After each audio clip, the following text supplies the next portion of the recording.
Problem হচ্ছে না? জল খাচ্ছে না অ্যানিমাল জল খাচ্ছে না। আচ্ছা খাসি, আচ্ছা আপনি তো দাদা অনেকগুলো দেখেছেন, একটু সাইকেল অন্যদের আসতে দিন। করবেন বেরিয়ে চলে থাকে আসুন না, তখন হয়ে গেছে, এদিকে আসুন। যারা পায়নি তাদেরকে দেখতে এদিকে দিন। আসুন, সাইডে আসুন, আমাদেরকেও একটু দেখতে দাও একটু ভালো করে। মানে কেমন ধরতে হবে স্যার এটা একবার দেখান। এই ধরেছে না এই গায়ে লেগে গেছে।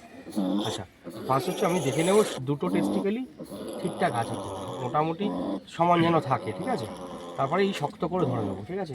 এমনি ব্লেড দিয়ে, দাড়ি কাটা ব্লেড দিয়েও হয়ে যাবে, ঠিক আছে। আচ্ছা এই টাইট করে ধরতে হবে, ঠিক আছে। আর এতদিন ওয়েট করানো যাবে না।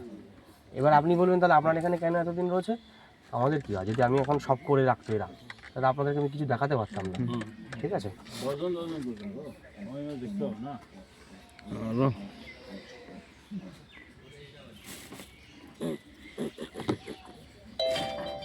এবার এটাকে পুরোটাই বের করে দিতে হবে আর কাটা হয়ে যাবে।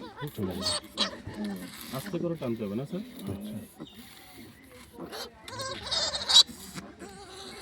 এই বড় হয়ে গেলে হচ্ছে মুশকিল, ওরও কষ্ট আমাদেরও কষ্ট। ও একটা ছিদ্র দিয়ে হবে না? করা যায়, আমি করি না, আমার এটাই সুবিধা হয়। দু জায়গায় কাটতে হবে। ঘাটাও তাড়াতাড়ি শোকায়, আচ্ছা নইলে কী হয় ভেতরে না বারবার পোঁছ দিতে হয়। স্যার এটা কি দিচ্ছে?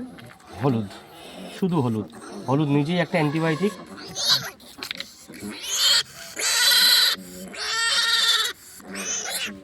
চলো ঠিক আছে হাজি, আর একটা কাটা মিনিমাম কদিনের মাথায় করা উচিত? 3 দিনে হচ্ছে ভালো।